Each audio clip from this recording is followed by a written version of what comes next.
The aliens thought they knew what a predator was, until a human smiled and said, "We used to walk beside tigers."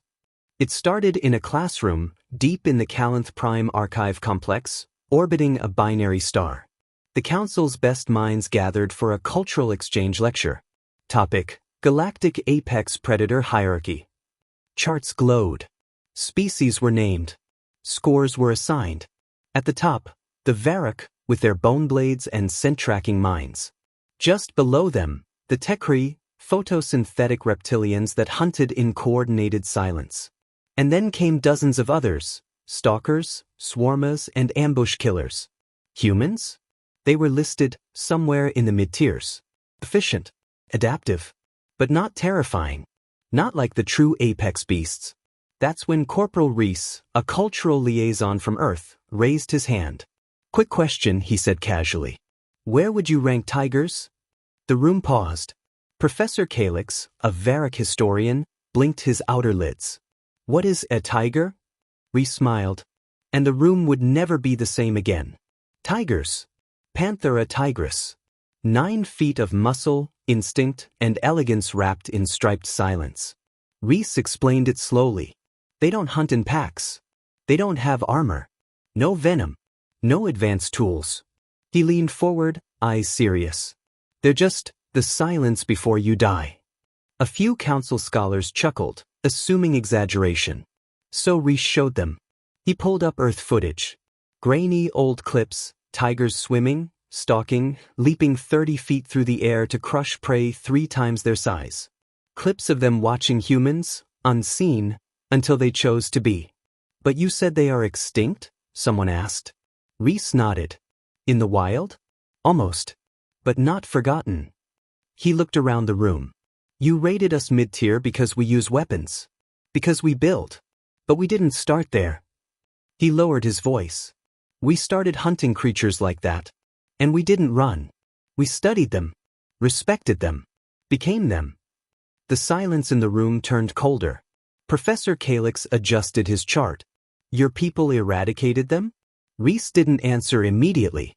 "No. We tried to save them. But we also learned from them. Their patience. Their power. Their focus." He tapped the screen. "Tigers don't roar when they hunt. You don't hear them until it's too late." A young Tekri scholar hissed. "But surely a single human could not face such a beast unarmed?" Reese chuckled. "We didn't need to. We walked beside wolves. Rode horses. Called hawks from the sky. But with tigers, we watched. We knew better." He leaned back. "But if we had to, we could. That's the difference." That night, in the faculty lounge, the topic of human predators swept through the archives. Not human weapons. Not their wars. But the things they survived before they even reached the stars. Storms that could shatter cities.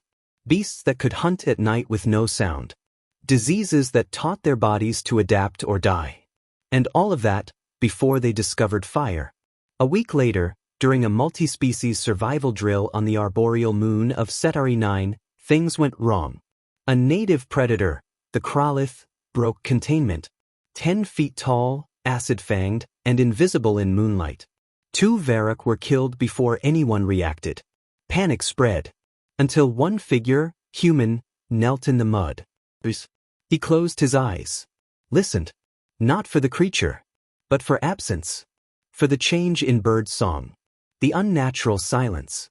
The way predators remove sound from the world before they strike. Then he moved. Controlled.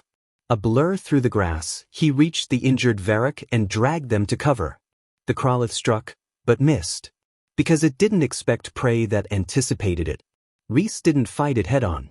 He made it chase. Into a trap of noise-triggered lights. The Kralith flinched. Exposed. And the defense drones took it down. Afterward, Professor Calyx updated the predator rankings. Humans were moved up. Way up. But not just for strength. For understanding. For respect. Because only humans evolved not to kill everything, but to walk beside it. To study what could end them, and become its equal. And in the closing lecture, Calyx showed a new chart. Beside the human sigil, he placed the silhouette of a tiger. Not as prey. as origin, a symbol of what shaped the minds that now explore the stars. The professor looked at the class. When they ask what humans are, he said, tell them this. They are the species that learned from the silence before death. They are the ones who walked with tigers. Word spread, not just through the archive halls, but across the outer rims, into Dominion-controlled zones, and even deep within the silent territory of the Growlant Collective, where even speaking of humanity triggered cautionary protocols. Because this wasn't a story about weapons. It wasn't about starships or planetary strikes. It was about the one thing the galaxy forgot to measure. What happens when intelligence evolves beside monsters and survives them? On the border world of Koresh, 17, a Tekri youth asked his mentor, are humans the strongest now? The elder, an 8-clawed tactician who once fought in the Kithar civil siege, shook his head. No, not strongest. Then what? The elder hesitated. His voice dropped. Most aware. Months later, a joint research mission landed on Earth. They weren't there for minerals or climate data. They came to visit the sanctuaries. The last places on Earth where tigers still walked. Silent. Sovereign. Undeniably real. And the researchers saw something strange. Humans didn't cage them. They didn't command them. They built wide, open forests. And watched. From a respectful distance. One Tekri drone asked, why not control them? They're dangerous. A nearby human whispered, because we remember what they taught us. He pointed at the tiger walking through the mist. That is what we used to fear. Then he turned to the stars above. And what we became feared because of it. Years later, when the Growlant invaded the Hadros system, they didn't announce war. They arrived quietly. Predatory. They severed comms. Tore through colonies. Vanished before retaliation. No warnings. No mercy. Exactly like Earth's most ancient predators. But they made one mistake. They thought humans had forgotten. Mira Rain, commander of the Deep Black Recon Fleet, Silent Fong, didn't deploy a standard defense grid. She listened. She pulled in old jungle tactics, predator tracking methods, and tiger-watching field notes from Earth's early conservationists. And when the Growlant slithered close, Mira smiled. They think they're stalking prey, she said. But they just stepped into our jungle. Her ships didn't broadcast. They didn't signal. They waited. In silence. In darkness. Then struck with feral precision. One by one, the Growlant vanished. Not with firepower, but with understanding. And fear. Back at the council, a new policy was drafted. Reassess human threat level. But Calyx, now Chancellor of Historical Context, wrote something simpler. Predator rankings are irrelevant when you're dealing with a species that once studied death and learned to walk beside it. And in schools across the galaxy, younglings are still taught about apex hunters. About size, claws, tactics, and muscle mass. But now, at the bottom of every chart, there's a footnote. A single question.